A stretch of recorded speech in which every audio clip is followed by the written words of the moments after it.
قرآن کریم میں آتا ہے کہ جب مومنین کے سامنے قرآن کی آیات تلاوت کی جاتی ہے تقشعر منہ جلود، کہ اس سے ایک مومن کے رونگٹے کھڑے ہو جاتے ہیں۔ صحابہ کرام جب قرآن پڑھتے تھے، آپ صلی اللہ علیہ وسلم جب قرآن پڑھتے تھے تو وہ کیسے قرآن پڑھتے تھے؟ ان کا قرآن سے رشتہ کیا تھا؟ اصل میں ہمارے ساتھ جو ایک بہت بڑا المیہ ہوا ہے، جو ہمارا ایک بہت بڑا مسئلہ ہے، وہ یہ ہوا ہے کہ ہم نے دین کو سمجھا ہی نہیں۔ ہم نے دین کو سمجھا ہے چند مخصوص چیزوں کا نام۔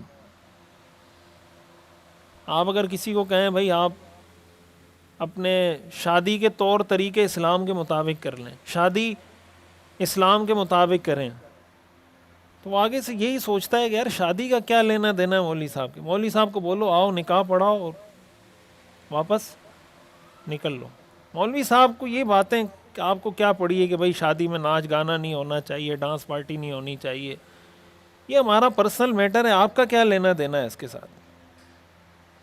وہ کسی نے لکھا تھا کہ جس طرح ہم نکاح سے پہلے مولوی صاحب کے پاس جاتے ہیں، اگر طلاق دینے سے پہلے بھی مولوی صاحب کے پاس چلے جائیں تو ہماری آدھی طلاقیں بچ جائیں گی، آدھے گھر ہمارے بن جائیں گے۔ ہم نکاح کو تو اسلام کا حصہ سمجھتے ہیں، طلاق کو اسلام کا حصہ نہیں سمجھتے۔ طلاق کو اسلام کا حصہ کب سمجھتے ہیں؟ جب 3 طلاقیں دے دیتے ہیں اس کے بعد۔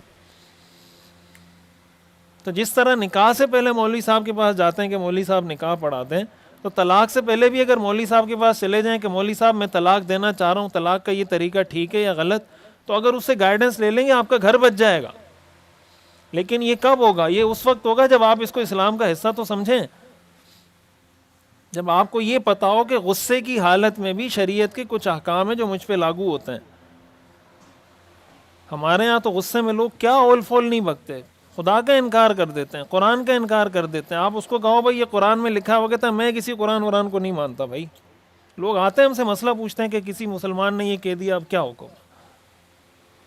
بھائی یہ تمہارا ابا ہے، میں کسی ابا کو نہیں جانتا۔ یہ تمہارا بڑا بھائی ہے، بھائی اس کی رسپیکٹ کر لو، میرا کوئی بھائی نہیں ہے، میں نہیں جانتا کسی بھائی کو۔ ہم کرتے نہیں کرتے یہ سب؟ یہ اسلام کی تعلیم ہے، یا اسلام ہمیں اس حوالے سے کوئی گائیڈنس نہیں دیتا، کوئی رہنمائی نہیں دیتا اسلام ہمیں۔ غصے کا تو پورا ایک چیپٹر ہے اسلام میں کہ غصے کے احکام کیا ہیں، غصہ کم کیسے کرنا ہے، غصہ ختم کیسے کرنا ہے، غصے پر قابو کیسے رکھنا ہے، پورے تفصیلی احکام صحیح احادیث میں موجود ہیں کہ بھائی کھڑے ہوئے ہیں تو بیٹھ جائیں، بیٹھے ہوئے ہیں تو لیٹ جائیں، لیٹے ہوئے ہیں تو گھر سے نکل جائیں، وضو کر لیں، نماز پڑھ لیں، پانی پی لیں، یہ احادیث میں موجود ہیں۔ تو آپ اگر کسی کو غصے کی حالت میں پانی دے دیں، یار پانی پی لو، وہ تو ایسے ایک ہاتھ سے مار کے گلاس کو پٹکے گا دور جا کے۔ تو غصے کی حالت میں مسلمان نہیں رہتے، کلمہ علمہ چھوڑ دیتے ہیں غصے کی حالت میں۔ یہ تو میں ایک مثال آپ کو بتا رہا ہوں۔ غصے کی حالت ہو، خوشی کی حالت ہو، غم کی حالت ہو،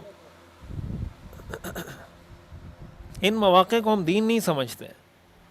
پھر اس سے ہٹ کر ہماری جو 24 گھنٹے کی زندگی ہے، گھر میں کیسے رہنا ہے، بیوی سے بات کیسے کرنی ہے، بہو سے بات کیسے کرنی ہے، ساس سے بات کیسے کرنی ہے، بیٹے سے کیسے بات کرنی ہے، والد سے بات کیسے کرنی ہے، بھائی سے بات کیسے کرنی ہے، بہن سے کیسے بات، ہمیں پتہ ہے؟ ہمیں یہ پتہ ہے کہ اسلام ہمیں کیا گائیڈ کرتا ہے کہ ساس بہو سے کیسے بات کرے گی، یا بہو ساس سے کیسے بات کرے گی؟ پتہ ہے ہمیں؟ تو جب پتہ نہیں ہے تو عمل کہاں سے کریں گے؟ جب عمل نہیں کریں گے تو نحوست نہیں آئے گی زندگی میں۔ تو پھر ہمیں یہ حق پہنچتا ہے کہ یار مجھ سے کیا گناہ ہو گیا، پتہ نہیں کس گناہ کی سزا مل رہی ہے مجھے۔ گناہ آپ یہ کہیں کہ بھائی میں نے نیکی کون سی کی ہے دنیا میں جس کی وجہ سے اللہ نے زندہ رکھا ہوا ہے مجھے، یہ کہنا چاہیے ہمیں کہ پتہ نہیں اللہ نے زندہ کیوں رکھا ہوا ہے۔ گناہ تو اتنے ہیں بھائی، آپ کسی ایک چیپٹر کو لیں، میں آپ کو گنوانا شروع کرتا ہوں کتنے گناہ ہم دن میں کرتے ہیں۔